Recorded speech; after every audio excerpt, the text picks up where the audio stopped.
নমস্কার, সাবনাভিক নিউজ নেটওয়ার্কে স্বাগত। নিয়ন্ত্রণহীন গতির জেরে ফের ঘটল দুর্ঘটনা। বাস ও জেসিবির মুখোমুখি সংঘর্ষ।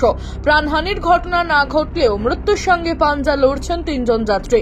সূত্রের খবর, এদিন বারাসত হাওড়া রুটের যাত্রীবাহী L238 বাস হাওড়ায় যাওয়ার জন্য মধ্যমগ্রাম দোলতলা পুলিশ লাইনের কাছে গোডাউন থেকে বেরোনোর সময় উল্টো দিক থেকে তীব্র গতিতে আসা একটি জেসিবি যাত্রীবাহী বাসে সজোরে ধাক্কা মারলে দুর্ঘটনার কবলে পড়ে দুটি গাড়ি। ব্যাপক ক্ষতিগ্রস্ত হয় বাসটির বাঁ দিকের অংশ। বিকট শব্দ শুনে ঘটনাস্থলে ছুটে আসেন স্থানীয়রা। এই দুর্ঘটনার জেরে 5 জন আহত হলেও 3 জনের অবস্থা খুবই আশঙ্কাজনক হওয়ায় তাদের বেসরকারি হাসপাতালে ভর্তি করানো হয়েছে। আগে বেরোচ্ছিল জেসিবিটা পার করে দিয়েছে, মাথাটা হয়ে গেছে। আমরা অনেক যাত্রী ছিলাম, কোনোভাবে বেঁচেছি। 3-4 জন ইনজুর্ড হয়েছে। না না না, খুব আস্তে ছিল।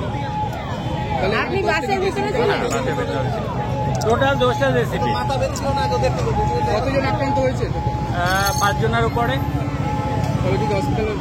আমরা সবাই আক্রান্ত, এই দেখতে পাচ্ছেন না, সার্জনটা উঠে গেছে সব। মানে কতজন হয়েছে মোটামুটি? 5 জনের উপরে। বাসে আনুমানিক কতজন ছিলেন? 30-এর উপরে। ঘটনাটা কখন ঘটেছে? 10 মিনিট আগে, 10-15 মিনিট। শুনবো হাসপাতাল থেকে আরো এক আহত যাত্রীর কথা। আমি একটা কল রিসিভ করবো বলে ফোনটা দেখছিলাম, হঠাৎ করে জোরে বাসটা ঝাঁকুনি দিলে আওয়াজ এলো।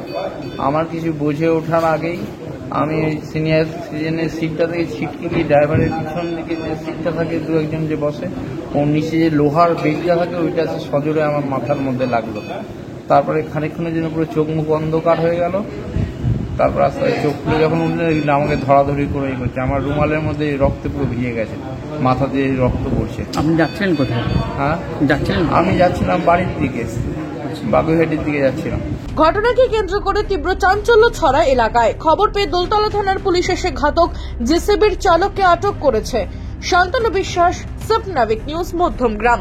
সমস্ত খবরের আপডেট জানতে লাইক করে সাবস্ক্রাইব করুন সাবনাভিক নিউজ। সেই সঙ্গে বেল বাটন প্রেস করতে ভুলবেন না। আপনাদের একটা সাবস্ক্রিপশন আমাদের জন্য অত্যন্ত মূল্যবান। একই সঙ্গে ফলো করুন আমাদের হোয়াটসঅ্যাপ চ্যানেলটিও। জয় হিন্দ।